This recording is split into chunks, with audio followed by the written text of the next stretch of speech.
નમસ્કાર.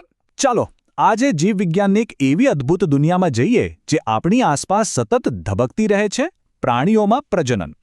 આખરે જીવન પોતાની જાતને કેવી રીતે જીવંત રાખે છે, પેઢી દર પેઢી આ સિલસિલો કઈ રીતે ચાલે છે, ચાલો આખી પ્રક્રિયાને એકદમ નજીકથી અને સરળ રીતે સમજીએ.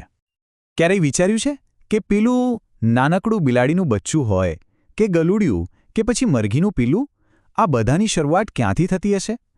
આમ તો સવાલ બહુ સાદો લાગે, પણ એનો જવાબ જીવનના સૌથી મોટા રહસ્યોમાંથી એક ખોલે છે. તો ચાલો આ જ સવાલથી આપણી સફર શરૂ કરીએ. તો સૌથી પહેલા આપણે એ સમજીએ કે આ પ્રજનન આખરે છે શું અને એની જરૂરત શું છે. શા માટે તે આટલું બધું મહત્વનું છે? શું એનો અર્થ ફક્ત નવા જીવો પેદા કરવાનો છે કે પછી એની પાછળ કોઈ મોટું કારણ છે? જુઓ, પ્રજનન કોઈ એક જીવ પૂરતું સીમિત નથી, એનાથી પણ કંઈક મોટું છે. એ તો આખી પ્રજાતિના અસ્તિત્વની ગેરંટી છે. એને કારણે જ પૃથ્વી પર જીવનની ધારા એક પેઢીમાંથી બીજી પેઢીમાં સતત વહેતી રહે છે. જરા એક મિનિટ માટે વિચારો, જો દુનિયાના બધા જ સજીવો પ્રજનન કરવાનું બંધ કરી દે તો શું થાય? કોઈ નવી પેઢી જ નહીં આવે, કોઈ ભવિષ્ય નહીં હોય અને ધીમે ધીમે એ પ્રજાતિ પૃથ્વી પરથી ગાયબ થઈ જશે.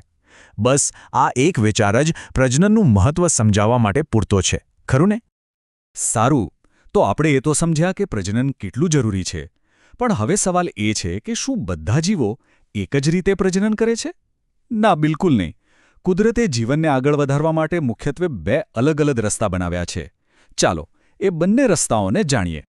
તો પ્રજનનના બે મુખ્ય પ્રકાર છે. એક છે લિંગી પ્રજનન, જેમાં નર અને માદા એમ બે સજીવોની જરૂર પડે છે. મોટાભાગના પ્રાણીઓ અને મનુષ્યમાં આવું જ થાય છે. બીજો રસ્તો છે અલિંગી પ્રજનન, જેમાં અમીબા જેવા કેટલાક સજીવોને કોઈ પાર્ટનરની જરૂર નથી. એ એકલા જ પોતાના જેવો બીજો જીવ બનાવી શકે છે. જો કે બંને રીતો બહુ જ રસપ્રદ છે, પણ આજે આપણે લિંગી પ્રજનનની પ્રક્રિયામાં થોડું ઊંડાણપૂર્વક જોઈશું. કેમ કે મોટાભાગના પ્રાણીઓ આ જ જટિલ પણ અદ્ભુત રીતે પોતાનો વંશ આગળ વધારે છે. તો લિંગી પ્રજનન એટલે શું? એકદમ સીધી અને સરળ ભાષામાં કહીએ તો આ એવા પ્રકારનું પ્રજનન છે જેની શરૂઆત જ નર અને માદાના ખાસ પ્રજનન કોષો એટલે કે જનનકોષોના જોડાવાથી થાય છે. બસ આ જ એનો પાયાનો નિયમ છે. તો આ આખી પ્રક્રિયા થાય છે કેવી રીતે? ચાલો એને 4 સહેલા સ્ટેપ્સમાં સમજીએ. સ્ટેપ 1, નર પોતાના ખાસ જનનકોષો બનાવે છે. સ્ટેપ 2, માદા પોતાના જનનકોષો બનાવે છે. સ્ટેપ 3, આ બંને કોષો એકબીજા સાથે જોડાય છે અને સ્ટેપ 4, આ જોડાણથી એક તદ્દન નવો એક જ કોષ બને છે, જેને આપણે કહીશું યુગ્મનજ અથવા ઝાયગોટ. અને બસ અહીંથી જ એક નવા જીવનની શરૂઆત થાય છે. આ વાત ખાસ યાદ રાખવા જેવી છે. આ જે ઝાયગોટ બન્યો ને, એ જ કોઈપણ નવા જીવનો સૌથી પહેલો ફર્સ્ટ સેલ છે.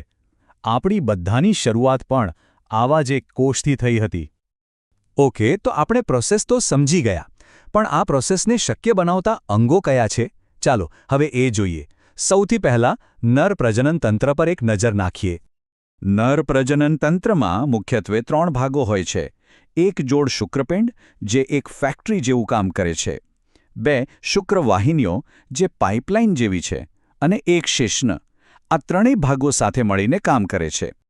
હવે આ જે શુક્રપિંડ છે, એનું મુખ્ય કામ છે નર જનનકોષો બનાવવાનું. આ કોષોને શુક્રકોષો કહેવાય છે. અને તમને જાણીને નવાઈ લાગશે કે શુક્રપિંડ આવા લાખો કરોડોની સંખ્યામાં શુક્રકોષો બનાવે છે. આ શુક્રકોષ ભલે સૂક્ષ્મ હોય, પણ એની રચના બહુ જ ખાસ છે. એના મુખ્ય 3 ભાગ છે. એક શીર્ષ એટલે કે માથું, જેમાં બધી આનુવંશિક માહિતી હોય છે. એક મધ્ય ભાગ, જે એને ઊર્જા આપે છે. અને છેલ્લે એક પૂંછડી. તો સવાલ એ થાય કે આ પૂંછડીનું કામ શું?